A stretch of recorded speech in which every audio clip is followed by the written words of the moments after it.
இந்நிலையில் நாடாளுமன்ற வளாகம் முன்பு திமுக எம்பிக்கள் கருப்பு சட்டை அணிந்து தற்பொழுது போராட்டத்தில் ஈடுபட்டு வரக்கூடிய அந்த நேரடி காட்சிகளை நாம் பார்த்துக் கொண்டிருக்கிறோம். கூடுதல் விவரங்களை எமது செய்தியாளர் செலினா வழங்க கேட்கலாம். வணக்கம் செலினா, இந்த போராட்டத்திற்கான முக்கிய காரணமாக என்ன கூறப்படுகிறது? கூடுதல் விவரங்கள்.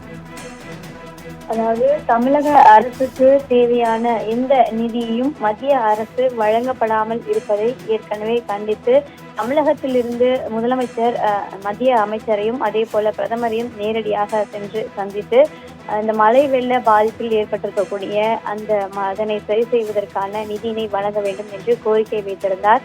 இந்த நிலையில் கடந்த 1ஆம் தேதி நிதித்துறை அமைச்சர் நிர்மலா சீதாராமன் மக்களவையில் பட்ஜெட் தாக்கல் செய்யப்பட்டிருந்தார். அந்த பட்ஜெட்டிலும் தமிழகத்திற்கு தேவையான எந்த அடிப்படை வசதிகளையும் செய்து தரும் அளவிற்கு நிதி என்பது ஒதுக்கப்படவில்லை என்றும், அதே போல வரலாறு காணாத மழை வெள்ள பாதிப்பில் ஏற்பட்டிருக்கக்கூடிய சேதங்களை சரி செய்வதற்காக 37,000 கோடி தந்து உதவிட வேண்டும் என்று முதலமைச்சர் மு க ஸ்டாலின் தெரிவித்திருந்தார். அதை பற்றியும் எதையும் கவலைப்படாமல் இந்த பட்ஜெட் என்பது தாக்கல் செய்யப்பட்டிருக்கிறது.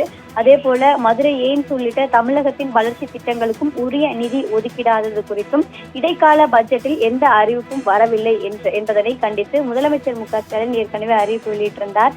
1ஆம் தேதியே அந்த அறிவிப்பு என்பது வெளியிடப்பட்டிருந்தது. 8ஆம் தேதி காலை நாடாளுமன்ற வளாகத்தில் அமைந்திருக்கக்கூடிய காந்தி சிலை முன்பு கருஞ்சட்டை அணிந்து திமுக எம்பிக்கள் இந்த ஆர்ப்பாட்டத்தில் ஈடுபட வேண்டும் என்றும், தமிழகத்திற்கு தேவையான இந்த நிதி ஒதுக்கீட்டை மத்திய அரசு முழுமையாக செய்து தராமல் இருக்கக்கூடிய நிலையில் தமிழகத்திற்கு அந்நிய நாட்டு முதலீட்டை திரட்டும் நோக்கில் முதலமைச்சர் ஸ்பெயின் நாட்டிற்கு சென்றிருந்த பொழுது இதனை எதிர்த்து ஒரு கண்டன அறிக்கை ஒன்றை வெளியிட்டிருந்தார்.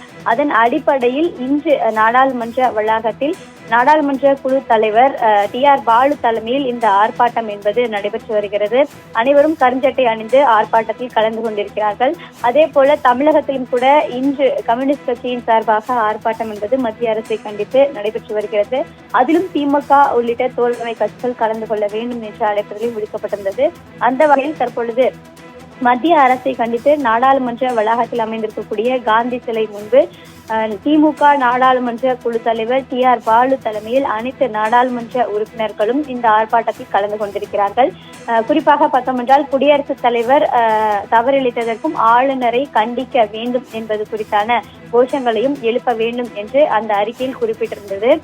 ஏனென்றால் மத்திய அரசின் கொள்கை திட்டங்கள் அனைத்தையும் எடுத்து கூற இருக்கக்கூடிய அந்த நிலையில் தனது கருத்துக்களையும் எந்த கருத்துக்களையும் குடியரசுத் தலைவர் தெரிவிக்காமல் இருந்தார். அதனையும் கண்டித்து இந்த ஆர்ப்பாட்டத்தில் கோஷங்கள் எழுப்ப வேண்டும் என்றும் அறிக்கையில் குறிப்பிட்டிருந்தது. அதன் அடிப்படையில் தற்பொழுது இந்த ஆர்ப்பாட்டம் என்பது நாடாளுமன்ற வளாகத்தில் அமைந்திருக்கக்கூடிய காந்தி சிலை முன்பு ஆர்ப்பாட்டம் நடைபெற்று வருகிறது.